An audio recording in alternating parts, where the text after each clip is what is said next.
Assalamualaikum warahmatullahi wabarakatuh. Bismillahirrahmanirrahim. Subhanakallahumma rabbana la ilma lana illa ma 'allamtana innaka antal alimul hakim wa tub 'alaina innaka antat tawwabur rahim wa taqabbal minna innaka antas samiul 'alim wa 'allimna min ladunka 'ilman nafi'an ya dzal jalali wal ikram. Allahumma iftah lana 'ilmataka wansur 'alaina rahmataka ya dzal jalali wal ikram. Walhamdulillahi rabbil alamin. Bismillahirrahmanirrahim. Alhamdulillahi rabbil alamin wassalatu wassalamu ala asyrafil anbiya wal mursalin wa ala alihi wa sahbihi ajma'in amma ba'd. Qala Allah ta'ala fi kitabil karim a'udzu billahi minasy syaithanir rajim. Bismillahirrahmanirrahim. Ya ayyuhalladzina amanu dzkurullaha dzikran katsiran sabbihuhu bukratan wa asila. Shadaqallahul 'azim wa shadaqa rasuluhul karim. Wa nahnu 'ala dzalika minasy syahidin syakirin. Alhamdulillahi rabbil alamin. Jemaah salat Maghrib Masjid Jami Muqaddas Ibrahim yang dimuliakan Allah Subhanahu wa taala. Alhamdulillah di malam ini Allah masih melimpahkan beribu-ribu nikmat kepada kita semuanya. Mudah-mudahan Allah selalu memberikan kekuatan buat kita semua untuk selalu bisa mensyukurinya. Allah berikan kekuatan untuk bisa gunakan nikmat itu untuk beribadah kepada Allah, untuk mendekatkan diri kita kepada Allah Subhanahu wa taala. Amin ya rabbal alamin. Jemaah mulakan Allah Subhanahu wa taala, buka halaman 97 96 yang kita pun 96 hadis 355.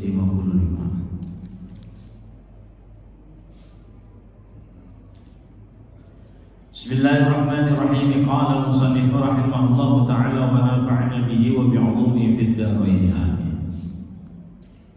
Wa 'an Mu'adz bin Jabal, riwayat hadis Mu'adz bin Jabal radhiyallahu anhu, semoga Allah meridhoinya, bahwasanya qala kharajna, keluar, ya, kami keluar ma'an Nabi beserta baginda Rasulullah sallallahu alaihi wasallam. Jadi sahabat Mu'adz bin Jabal ini keluar beserta baginda Rasul. Keluar kemana? Fi ghazwatit Tabuk, dalam perang Tabuk. Dalam perang Tabuk, fakana yusalli dhuhr, maka yusalli dhuhr wal asr jami'an. Beliau beserta sahabat menjamak, ya, menjamak zuhur dan asar, wal maghrib wal isya jami'an, maghrib dan isya. Maka sudah ditentukan itu gabungan jamaknya itu, ya, nggak boleh asar sama maghrib. Jadi gandengannya zuhur sama isya, maghrib sama isya. Udah ketentuan dari baginda, memang itulah contohnya gitu. Ini hadisnya gitu.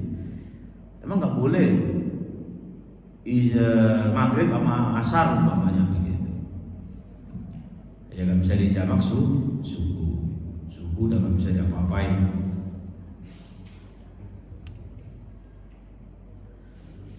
Jamaah melakukan Allah Subhanahu wa taala. Jadi ketentuan-ketentuan itu bukan asal, sudah memang itu asalnya dari baginda Rasul. Jadi gandengannya zuhur itu sama asar, maghrib dan isya. Mau dijamak boleh atau dengan kosong. Biasanya begini, kalau itu sudah tidak bisa dikosor, sudah pasti bisa dijamak.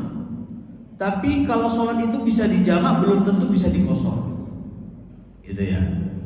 Jadi kalau sholat itu bisa dikosor, sudah pasti bisa dijamak karena udah jauh. Nah, kalau itu sholatnya hanya bisa dijamak, belum tentu bisa dikosor. Hanya bisa punya keringanan untuk dijamak. Kayak lagi ada keperluan di rumah, umpamanya ada hajatan, boleh dijamak. karena nanti takut tamunya nggak habis-habis sehingga nggak sempat sholat duhur sama asar jamaah. Ketika punya hajat walimatul nikah umpamanya, walimatul arus, udah banyak tamunya banyak, takut nggak bisa sholat, takut nggak sempet saking banyaknya tamu. Nah itu boleh, itu kan nggak membutuhkan waktu. Maksudnya nggak membutuhkan jarak. Tapi qashar kan membutuhkan jarak. Gitu. Nah, selanjutnya wa'an Ibnu Abbas. Hadis diriwayatkan oleh Ibnu Abbas radhiyallahu anhu qala, semoga Allah meridhoinya, qala, ya, mengatakan bahwasanya qala Rasulullah sallallahu alaihi wasallam, Rasulullah bersabda, la taqsurus shalah fi aqalla min arba'ati burudin, ya, min arba'ati burudin. Jangan engkau mengkosor atau meringkas sholat, ya, yang mana kurang dari 4 burud, ya, 4 burud. Nah, 4 burud itu berapa?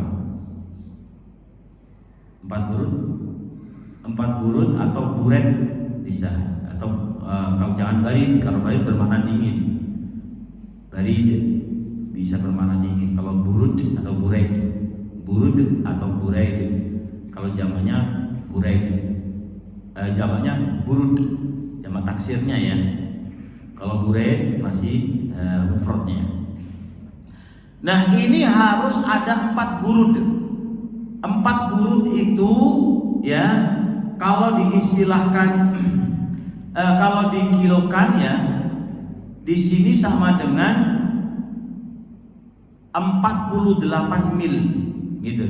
Kalau kita kilometerkan ya sekitar 80,64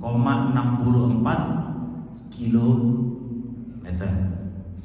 Maka ya 80 lah, ya, 80 kilo itu baru boleh mengkosor, minimal jarak tempuhnya 80 kilo, ya. Mim Makkah ilal Usfan. Nah ini dicontohkan oleh baginda Rasul, Makkah ke Usfan itu kurang 80. Pernah ke daerah Usfan, Pak, yang berhaji umrah daerah Usfan, urus lagi ke Ghoron, ya, kemudian kalau nggak salah urus lagi ke Khulais. Nah itu jaraknya kalau ke Usfan itu cuma 75 kilo, jadi belum boleh kosor. Kalau sini ke puncak pas, titik puncaknya berapa kilo? Ada yang pernah? Lah berarti udah ada ya, udah bisa ya. Tapi kalau ke Megamendungnya, ke ujung sini Ciawinya, dekat-dekat sini belum ya? Hah? Puncak udah ya? Nah, kalau ke daerah Cinagara yang sering saya ikut hanya 70 berapa gitu, nggak sampai 80. Itu kalau diukur, kalau dari sini sampai, ya. Kalau saya dari kantor belum nyampe. Kalau dari sini udah pasti sampai, ya. Karena dari kantor aja 70 berapa. Nah di sini aja udah 16 kilo. Jadi udah kesampaian. Intinya kalau kurang dari 80 kilo belum boleh mengkosor, ya, belum boleh mengkosor.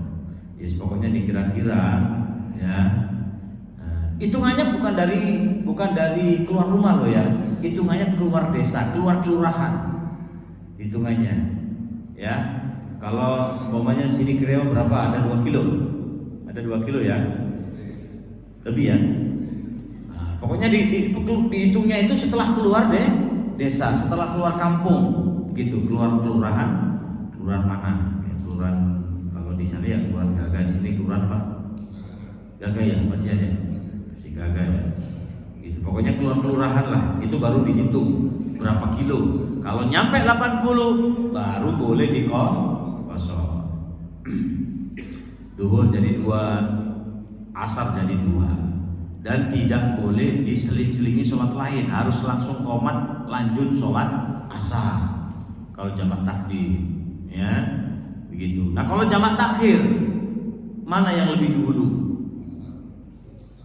Kalau zuhurnya ditaruh di asar, zuhur dulu apa asar dulu? Hah? Asar dulu ya. Ada yang berpendapat, ada yang ngomong wah ya diurutin dong, zuhur dulu baru asar. Nah itu kan zuhur kan bukan di waktunya, begitu. Bukan di waktunya. Ya bebas mau ditaruh mana, begitu. Oh ini waktunya asar, yang mempunyai waktu. Jadi yang mempunyai waktu itulah yang didahului. Itu ada ya. Tapi kalau berpendapat diurutin aja zuhur dulu, yang berpendapat boleh ya mau silakan, yang penting ada pedomannya, jangan ngasal ngikut gitu loh. Yang penting jangan ngasal ngikut. Yang saya dapat dari guru yaitu yang punya waktu dulu, walaupun jamak takhir. Jadi asar dulu baru zuhur. Kalau maghrib sama isya dulu baru maghrib. Nah kalau mau menjamak boleh nggak kita ngikut orang mukim? Gitu.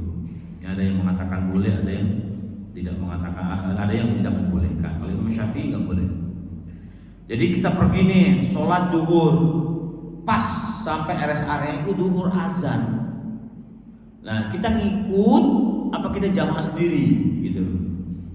Ini ada yang memperbolehkan kita ngikut, kemudian mundur langsung jamaah takdim asar, gitu. Gak usah sholat sunnah dulu, langsung jamaah takdim. Itu ada yang mengatakan boleh, ya. Tapi saya lebih condong ke tidak boleh, karena kita seorang musafir sama mungkin beda, begitu. Lebih condong ke tidak boleh karena ilmu yang saya dapat itu, gitu. Tapi kita pakai untuk di keadaan darurat. Maksudnya kenapa? Maksudnya gimana? Ketika kita datang pas zuhur, mau bikin jamaah sendiri kan nggak enak. Masa kita nanti timbul fitnah. Nah, makanya kita ikut normal aja dulu, zuhurnya sholat, baru kita mundur. Siapa yang mau jamaah mundur, lanjut sholat asar. Mau di kosan mau di alias terserah, nggak apa-apa. Gitu. Nah itu ada yang mengatakan boleh, tapi itu kalau bisa dipakai di ketika kepepet saja, gitu. Kalau saya sih kalau nggak pas waktunya, umpamanya datangnya 12:30 udah lewat zuhur udah lama, ya udah kita bikin sendiri aja walaupun di sana ada jamaah. Kalau dia nggak sama-sama kosong, biasanya kan kita malu bertanya, Pak mau sholat apa zuhur? Mau kosong nggak? Mau jamaah nggak? Enggak, saya normal. Ya udah, berarti kita nggak usah ikut, kita bikin sendiri.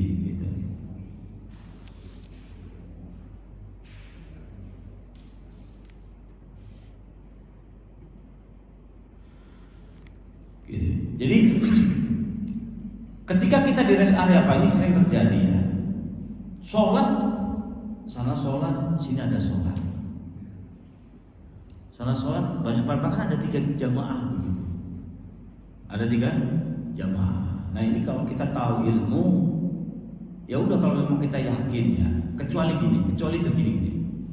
Kita datang ada jamaah, ketahuan, kok begini bacaannya ya, Fatihahnya kok begini sih. Nah itu boleh kita mau bikin lagi dengan alasan itu,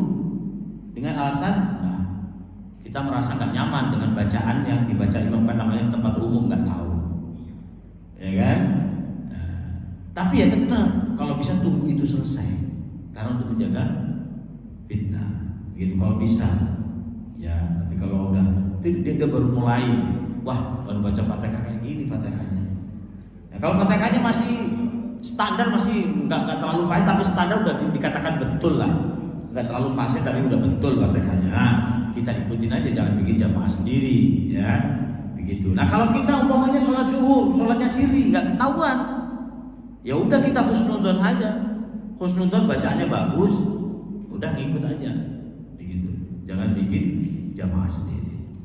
Kalau memang itu sholatnya sholat siri, zuhur dan asar. Baik, selanjutnya wa an Jabir radhiyallahu anhu.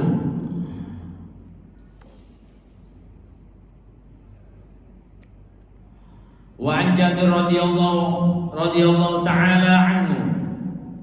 Semoga Allah meridhoinya, qala, bahwasanya baginda Rasulullah sallallahu alaihi wasallam bersabda, khairu ummati alladzi idza asa'u wastaghfaru. Sebaik-baik umatku itu ketika dia salah, ya. Di antara umatku ketika dia salah, istaghfiru, maka dia beristighfar, taubat. Tuh. Ya. Otomatislah kalau manusia itu pasti salah, pasti ada suatu saat pasti akan menjalankan perbuatan yang tidak diridhoi atau perbuatan yang salah, walaupun itu perbuatan kesalahan kecil maupun kesalahan besar, ya, karena manusia itu ditakdirkan, ya, tempat salah dan lupa, ya, itu suatu saat akan menjalankan melakukan kesalahan. Maka ketika kita melakukan kesalahan, sebaik-baik umat itu yang mau bertaubat dan beristighfar, begitu. Ya, justru orang kalau nggak merasa salah itu bahaya. Orang itu kalau nggak merasa salah, bahaya itu. Pasti ada kesombongan di dalam dirinya. Tapi kalau orang itu selalu merasa salah, selalu merasa rendah, nah itu ciri-ciri orang tawadhu, ya, rendah diri.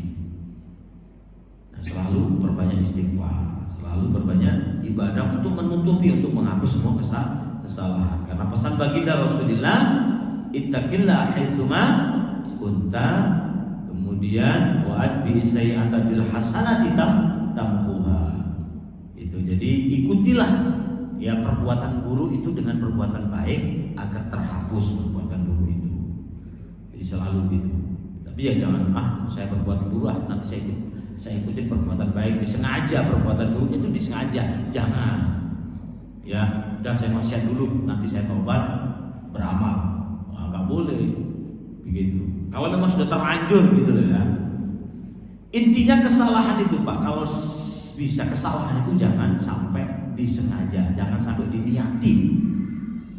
Itu intinya, jaga sekuat mungkin. Jangan sampai diniatin atau jangan sampai disengaja, betul-betul udah tahu salah dilakukan.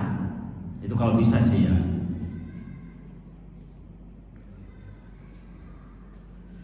Wa idza safaru, kemudian ketika dia bepergian, qasaru, maka qasorlah. Itu. Maka apa? Kok maksudnya perintahnya kan kemarin sudah saya sampaikan. Kita ketika bepergian itu diperintahkan malah baiknya dikosor, jamak kosor. Saya nggak mau jamaah, saya mau jamak normal, nggak mau kosor. Ada yang model seperti itu. Bahkan ada yang nggak mau jamak, normal sholatnya, tiap adzan berhenti, boleh saja. Ya, cuman hati-hati, ya, hati-hati. Hati-hatinya kenapa? Kalau kita memang seperti itu kan berarti merasa, wah, kita tuh nggak capek, nggak pegel, merasa berarti kita masih kuat gitu. Sholatnya normal, 4 rakaat, sholatnya normal, nggak ada jamak di tiap waktu sholat, nggak pakai kosor, berarti kan normal terus gitu. Awas kalau seperti itu, nanti takut merasa kita lebih hebat gitu. Jadi memang wajarnya manusia, umumnya manusia kalau pergi itu terasa capek. Maka ini memang benar-benar keringanan dari Allah, kita nikmati, kita syukuri, gitu loh. Menikmati pemberian Allah itu termasuk ibadah, begitu. Termasuk tanda syukur kita itu adalah ibadah. Ketika masih diperbolehkan, ya kita boleh, kita melakukan apa? Kosong, mau ada perintahnya nggak apa-apa. Wa aftaru, ketika berpuasa nggak apa-apa, ya, berbuka aja. Makanya kalau dipaksain puasa. Dalam perjalanan dipaksain puasa. Coba, dipaksain puasa karena apa? Mungkin ada bermacam-macam alasan gitu, ya. Saya itu malas qodoknya. Itu satu mungkin, ya. Ya masih baiklah kalau beralasan seperti itu. Terus kadang beralasan, masa saya gini aja batalin puasa. Begitu. Karena nggak enak, dipaksain akhirnya. karena nggak enak sama yang lain. Ya, karena nggak enak sama yang lain, misalnya yang pada puasa saya kuat, padahal nggak kuat dia dipaksa-paksain gitu. Nah itu nanti timbul nggak ada keikhlasan gitu loh dalam menjalankan puasa. Ada ketidakikhlasan dalam menjalankan puasa. Kalau memang nggak kuat ya udah nggak kuat. Kalau memang kuat lanjut nggak apa-apa. Cuman jangan sampai ada terlintas di dalam hati kita nih bahwa saya kuat nih, bahwa saya kuat walaupun pergi tetap puasa. Jangan sampai ada seperti itu. Ya, mungkin kita kalau berasal takut nanti kita qodhonya repot, takut nanti nggak ada waktu untuk qodho, udah saya kuat-kuatin bismillah begitu. Ya. Namun di sini disanatin di Imam Tabrani fil Awsat fi isnadi, di kitab Awsat bi isnadi dhaif. Syaratnya lemah gitu. Selanjutnya wa Imran bin Husain radhiyallahu anhu, semoga Allah meridhoinya, qala kanas bi bawasir. Ya. Kanas bahwa Imran bin Husain bawasir, terkena penyakit bawasir. Bawasir itu wasir atau ambeien ya? Hah? Apa ya? Mulut. Gudik. Hah? Ambeien bukan si bawasir, itu wasir-wasir. Hah?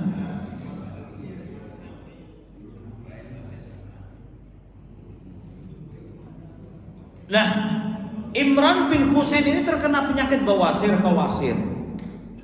Fasa'altu, maka tanya kepada baginda Rasul, ya, tanya kepada baginda Rasul, anis sholah, tentang sholatnya. Faqala, maka baginda Rasulullah sallallahu alaihi wasallam,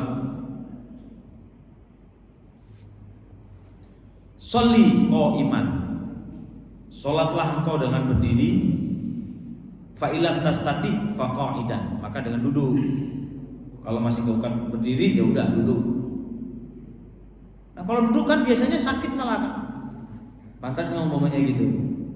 Fa ilam tastati fa alai jambin, maka dengan berbaring. Sholatnya dengan berbaring. Rawahul Bukhari. Intinya Pak, sholat itu jangan sampai merasa ada kesakitan. Bikin senyaman mungkin, tujuannya apa? Biar khusyuk. Kalau dipaksa, saya ingin sempurna sholat saya, dipaksa umpamanya, ditekuk sholat, lagi asam urat nih, ditekuk. Ya, duduk di antara dua sujud, Allah imamnya lama lagi. Ya, nah ini kan akan mengurangi khusyukan. Ambil kursi aja duduk dah. Kalau nggak kuat. Ya, pokoknya intinya ini kita pakai patokan untuk kita sendiri, untuk kita masing-masing. Kan yang bisa mengukur kita kekuatannya itu, rasa sakit apa enggak, orang hanya bisa melihat.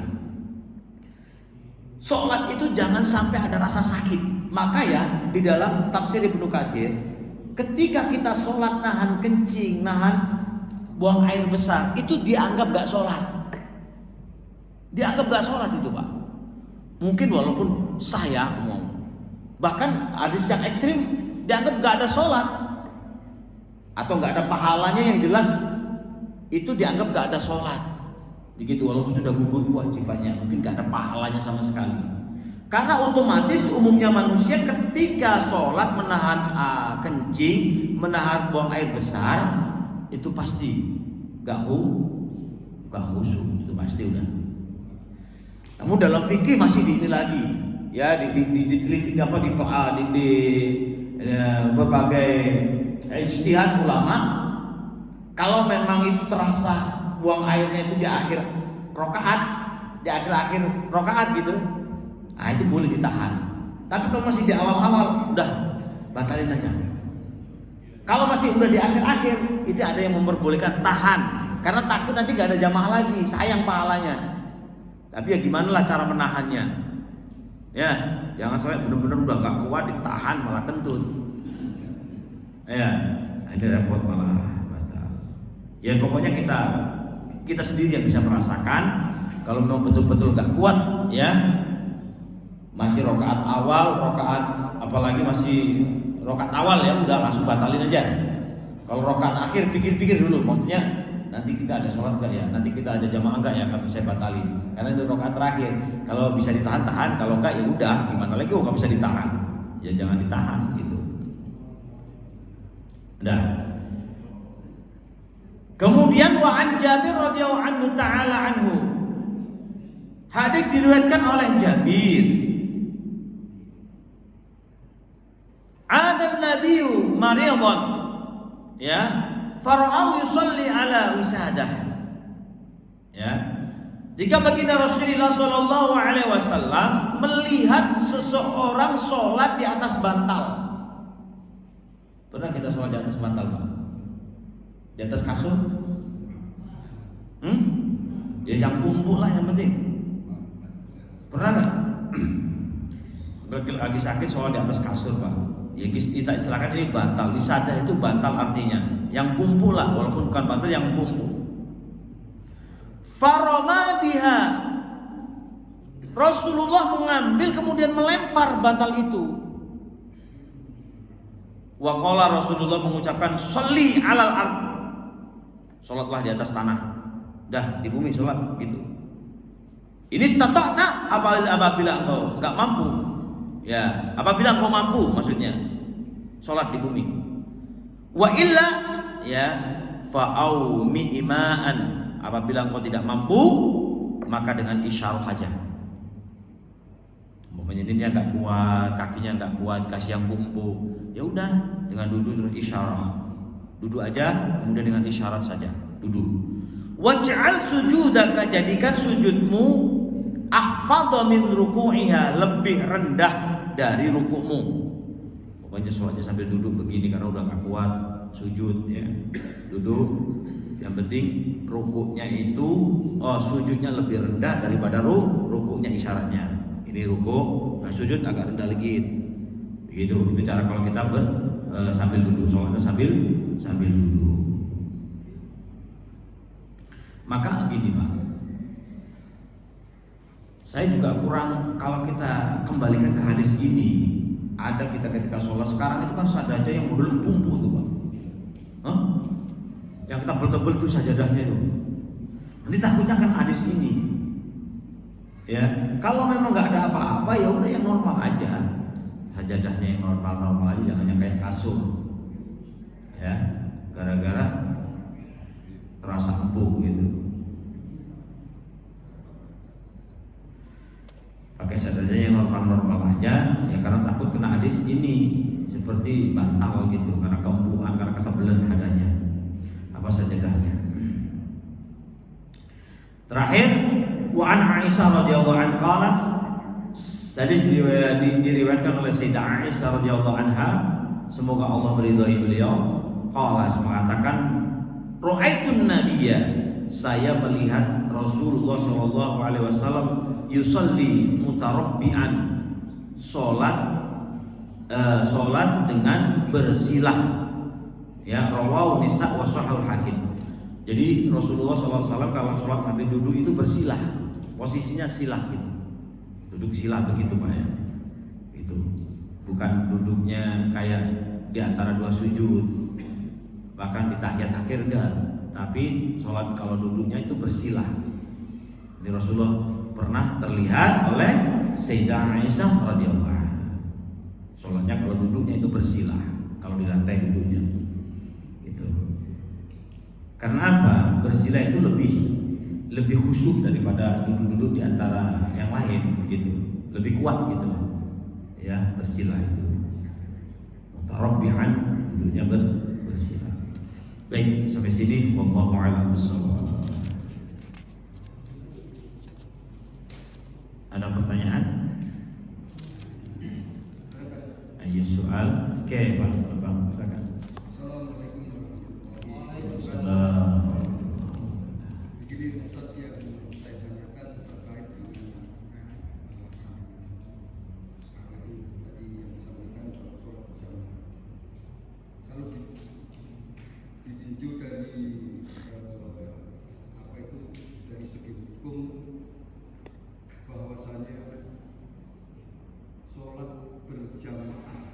kan hukumnya sunnah muakkadah. Tadi kita bahas bahwa ketika kita dalam keadaan darurat mesti jadi seorang musafir, misalnya kita mampir ke satu rest area atau di daerah mana itu kita ketemu masjid dan kebetulan ketemunya bareng saat berlakunya atau waktunya misalnya sholat zuhur. Padahal kita di situ kita mau buru-buru, kita rombongan mau buru-buru juga supaya urusan kita cepat selesai dan segera tinggalkan. Nah, sedangkan kita kalau misalnya dalam rombongan kita mengadakan jamaah tersendiri, bahwa dikatakan juga mendirikan jamaah sholat, ada beberapa sholat jamaah itu hukumnya makruh, sedangkan itu hukumnya makruh. Lalu bagaimana kita cara mensikapi dua hukum itu, Pak Ustaz? Sedangkan kalau yang hukum sholat jamaah pada intinya kan itu sunat muakkadah, kedudukannya lebih tinggi. Nah, untuk menghindari itu kita mengambil sikap yang mana dari keutamaan hukum tersebut. Baik, kembali kepada hukum. Memang berjamaah itu kan hukumnya sunnah muakkadah ya, sunnah yang sangat-sangat dianjurkan, tapi nggak sampai level wajib gitu ya, nggak sampai level wajib. Nah, ketika kita membuat jamaah lagi, itu hukumnya apa?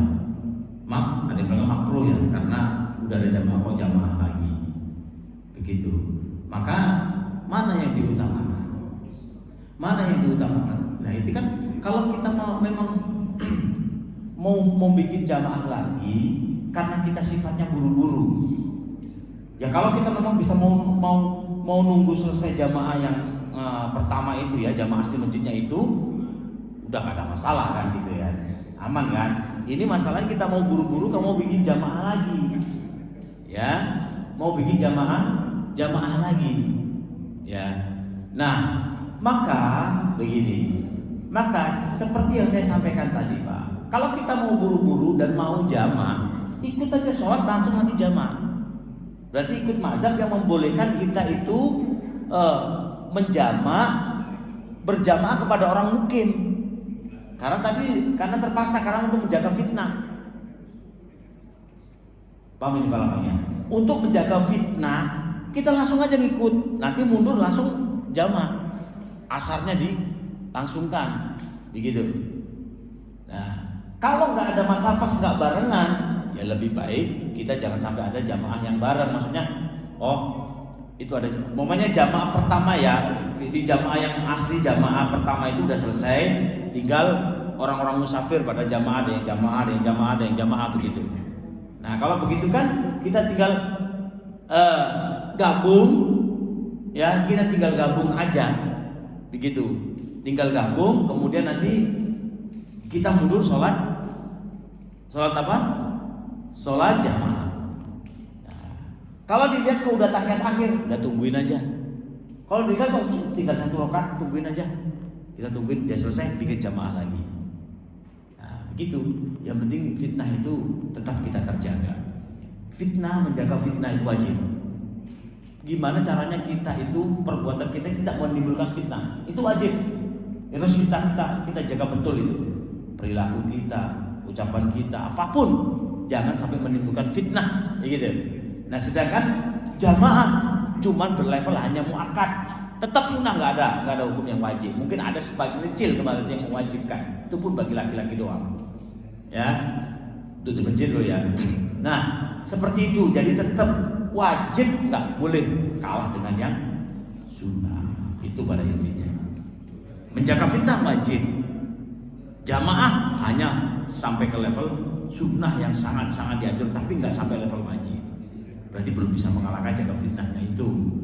Begitu yang harus kita pegang itunya. Ya, jadi wajib sunnah nggak boleh mengalahkan yang wajib. Ya, ada lagi? Ya, emang. lagi. Assalamualaikum warahmatullahi wabarakatuh.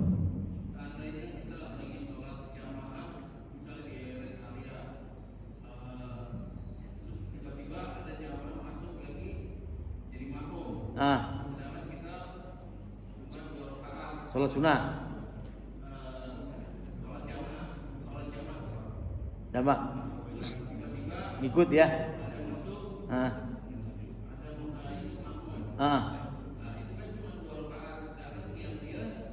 Duhur. Ya. Iya.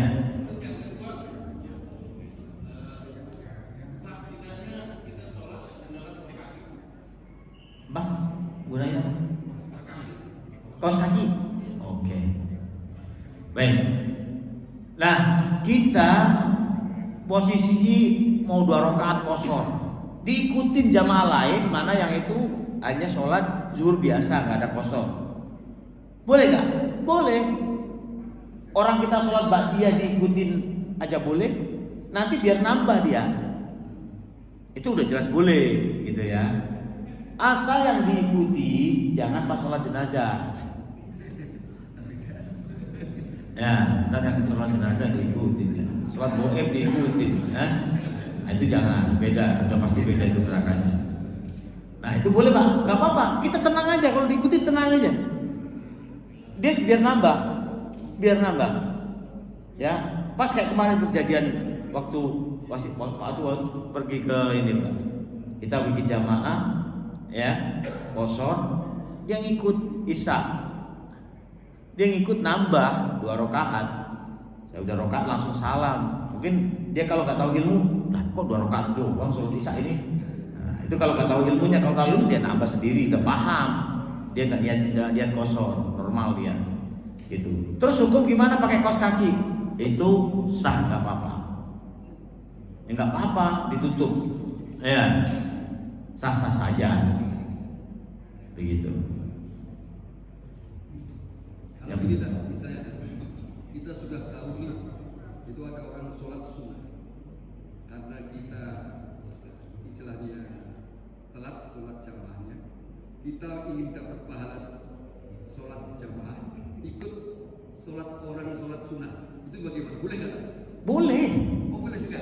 Boleh. Oh itu sunnah pun boleh kita ikuti. Kita tahu itu mereka sholat sunnah, tapi kita misalnya Gak apa-apa kita ikutin. Iya gak apa-apa kita ikutin makmum. Kita makmum sama orang yang sholat sunnah boleh. Gak apa-apa, gerakannya gak apa-apa kita ikutin. Tapi dapat juga kan pahala sholat Ya dapat jamaah sama boleh. Berarti artinya kalau kita masuk di masjid masih punya banyak peluang untuk ikut sholat jamaah. Iya kalau setelah itu nggak ada sholat sama sekali kan. Pokoknya masih ada yang sholat ikutin aja. Gak apa-apa ikutin aja. Sholat sunnah. Iya. Makmum dia boleh. Ya, gini ya. Kalau sudah nggak tahu pasti itu boleh. Kalau nggak tahu nih ya, itu sholat sunnah apa enggak. Nah, kalau yang tahu nih permasalahannya yang tahu. Ada gak kita yang mau diajak jamaah lagi? Itu tadi. Kalau memang ada, bikin jamaah lagi. Nah, kalau nggak ada, udah ikut aja. Ikut sholat yang orang Sholat sunnah itu, Allahu Akbar. Ikut aja gerakannya, gitu. Begitu. Dah cukup ya. Ya, sama-sama Al-Fatihah. Bismillahirrahmanirrahim.